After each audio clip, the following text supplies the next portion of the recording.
So in 1997, Traveller's Tales put out their second Sonic spin-off game in their collaboration with Sega, and the first Sonic racing game, Sonic R.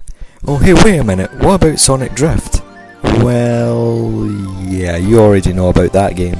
Anyway, the gameplay for Sonic R is like an on-foot racing game, meaning that unlike Sonic Drift, the characters don't ride vehicles, with the exception of Amy and Robotnik, and they all have the ability to jump, which means platforming does have a small role in this game. All you have to do is win the race the first time, and then race against a more tougher racer, and this process repeats. There are a total of 10 playable characters, and each of them have their own special ability.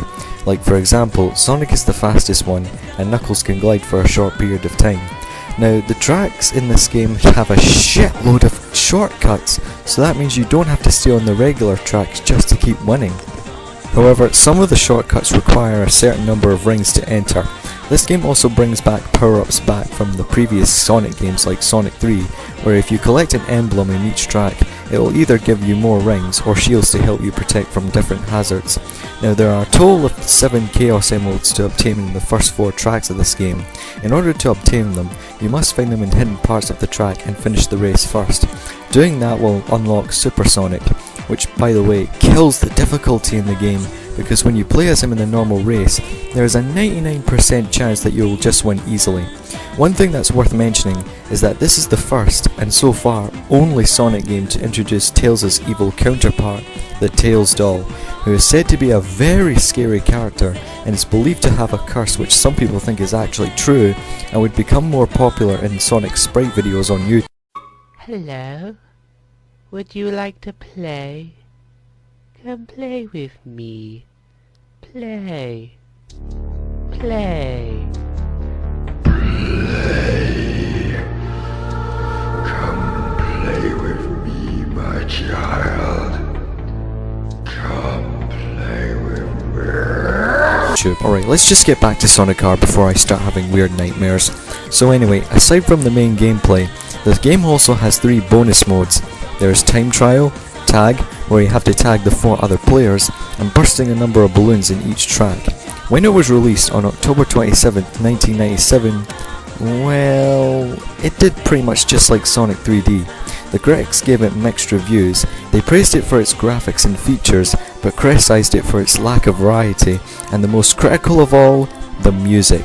Even Game Revolution was highly critical of it, where they stated, and I quote, "With lyrics like 'Can you feel the sunshine brighten up your day? You feel like Disney has suddenly taken over the world, and Geppetto mice are forcing you to smile all the time.'" In the following year, Traveller's Tales put out their next original platformer, Rascal. It's about a boy named Callum Clockwise, who is on a mission to rescue his father from the master of time travel, Chronon. So you basically go around linear and non-linear levels, and you have to find 6 pieces of an hourglass which are hidden in the levels, and collecting all of them will take you back to the hub area. Yeah, as you can see, this game is another competitor to games like Super Mario 64 and Gex. The abilities you have are jumping and using Callum's bubble gun to shoot at enemies. However, this game pretty much focuses more on collecting stuff than platforming. Now, what this game suffers from is a terrible camera control. Because that some of the rooms of the levels are so damn small, the camera will zoom up and down and will go all over the place. The level designs themselves are also very confusing, and sometimes it's easy to get lost or difficult to find the pieces of the hourglass. Now, I will admit some levels like the Atlantis level are nicely designed, but another thing that even these levels suffer from is the dull and uninspiring platforming. Sometimes due to the loose controls, it's hard to jump on one platform to another, and to top it all down is a crap load of glitches. Also, is it just me, or do some of the character models remind me of the character models from the PS1 Tomb Raider games? So when it was released, it was pretty much panned by every critic and gamer out there. So you can tell that this is definitely by far one of Traveller's Tales' weakest games out there, with its ugly graphics, mediocre platforming and dull gameplay. During that same year, they released their next movie-based game, A Bug's Life. based on the 1998 Pixar movie of the same name. For this game, it's pretty much another collectathon 3D platformer adventure game like Rascal. You go through linear and non-linear levels and have a number of objectives to accomplish, and there are a total of 15 levels, all of which are based on the movie. These objectives of each level include just getting from point A to point B, collecting 50 grains to restore your health, collecting letters of Flick's names to give you an extra life, and defeating all of the enemies in each level using golden berries.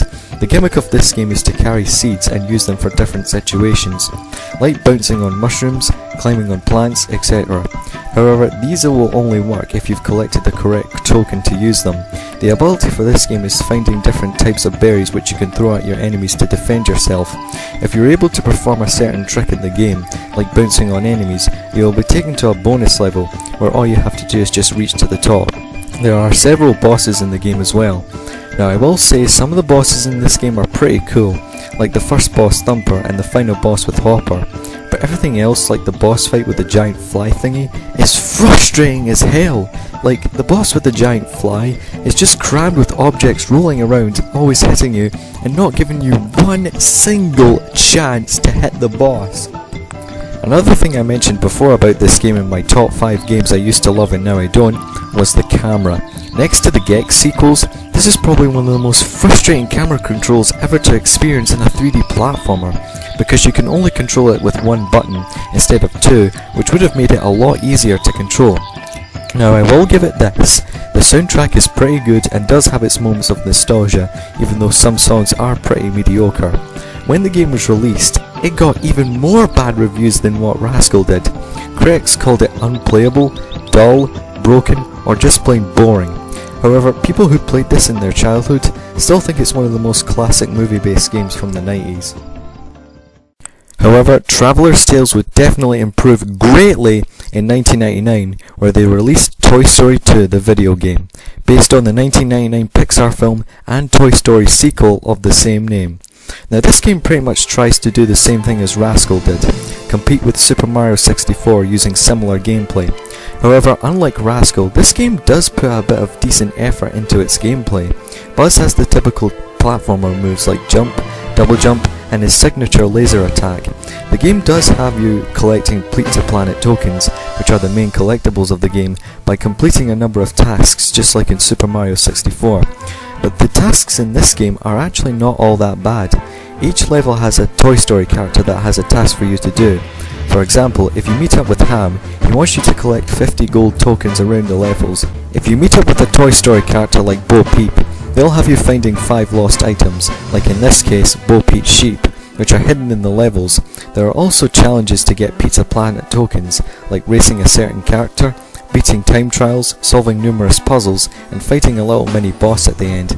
Also, if you meet up with Mr. Potato Head, he wants you to find a missing part of his body, which is somewhere hidden in each level. If you manage to find it, Potato Head will give you a new power-up. These power-ups include a cosmic shield, disc launcher, rocket boots, grappling hook, and hover boots. Just like in A Bug's Life, after 2 regular levels there is a boss to fight in order to progress, and I will say these bosses are less frustrating than A Bug's Life. When it was released on the PlayStation and Nintendo 64 in fall 1999, it got really good reviews from critics and gamers. The PS1 version got the highest scores than the Nintendo 64 version because it contained cutscenes from the movie. So you can pretty much tell that Traveller's Tales has heavily improved with this game from their previous games, and keep in mind that this is a Mario 64 clone and a movie-based game for crying out loud. Well, that's pretty much all there is to talk about in this part of Traveller's Tales. Join me next time and I'll talk about their jump to the PS2.